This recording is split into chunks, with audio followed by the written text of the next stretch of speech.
What is going down, y'all? I just want to do a quick update here on the F-150 as I have got it all wrapped up finally after about a week or more of ordering parts and diagnosing and trying to figure out what the heck was going on. Because if y'all didn't know from my previous video, I had mentioned that this truck broke down on me in the middle of an intersection, busy intersection, and so finally got it home and started work on it and whatnot. But just wanted to update you on what I did. So I replaced the rear tank. This vehicle has two tanks. I replaced the rear tank and with the new fuel pump, and to be honest, y'all, that fuel pump is super quiet.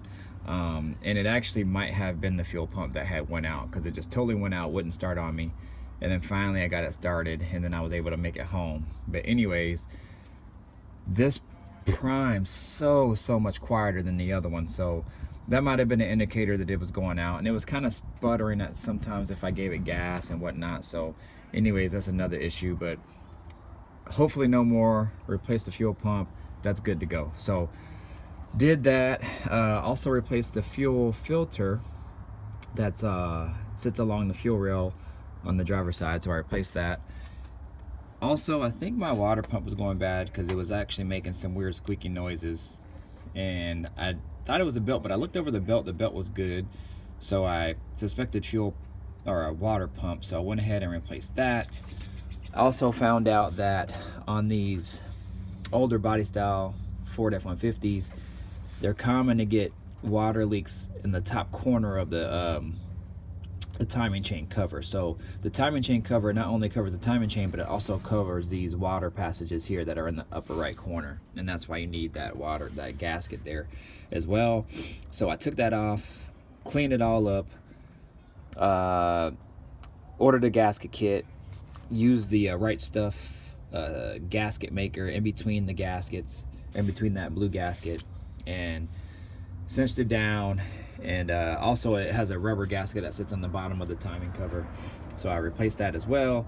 And also the bolts that also sit, or bolt on the this portion of the timing chain cover also corrode. And so one common thing as well is those break, and luckily mine had never broke, but they were corroded, and they probably could have broke at any time.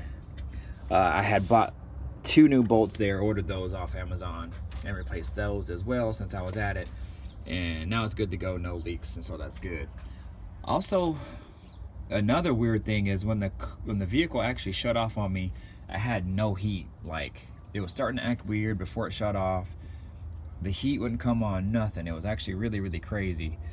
So I don't know why, what was the cause of that. But anyways, while I was at it, I replaced the thermostat with another stock thermostat. I think it's 195 degrees, which is the factory spec one.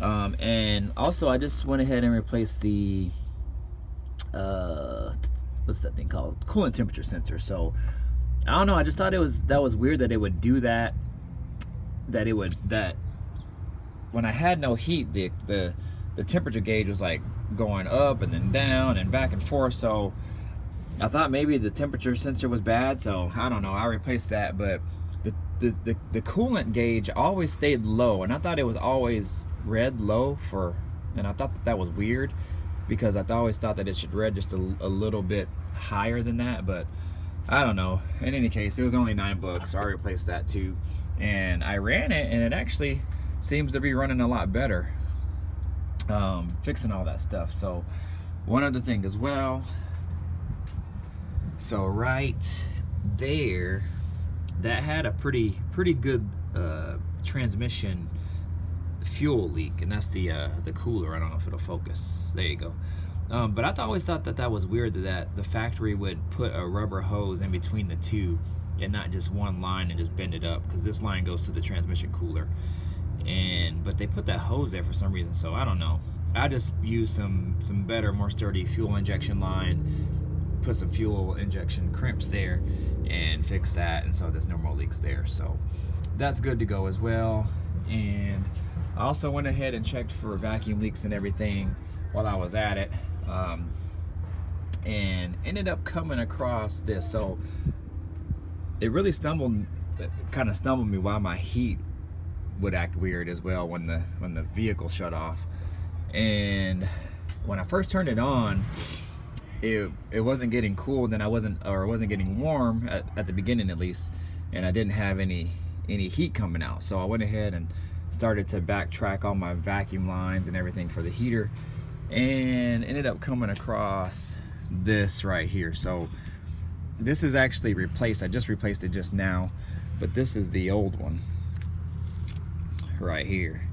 And as you can see, that would probably be the culprit right there. So just got old, and you know, being exposed to the engine heat and all that, it probably just got brittle, and the weather and the original one, and over time it just corroded and ended up being no good. So I had this extra line for my Regal, for my turbo gauge, and I thought that I would put that all together and tie it in with some vacuum rubber hose connectors and this as well. So I put some super glue in between there so it would seal it and it would stay, and did that as well, and it's good to go. So yeah, y'all, that's about it.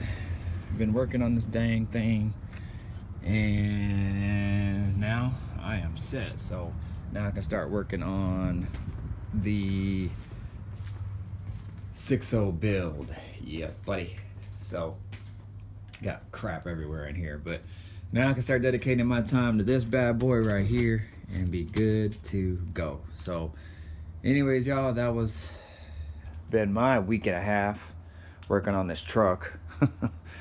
But now I can get back to business and working on the build right here. So stay tuned, because there is more to come on this car. It's nice outside, and trying to take advantage of the weather, y'all. So I will holla at y'all a little later. Deuces and peace out.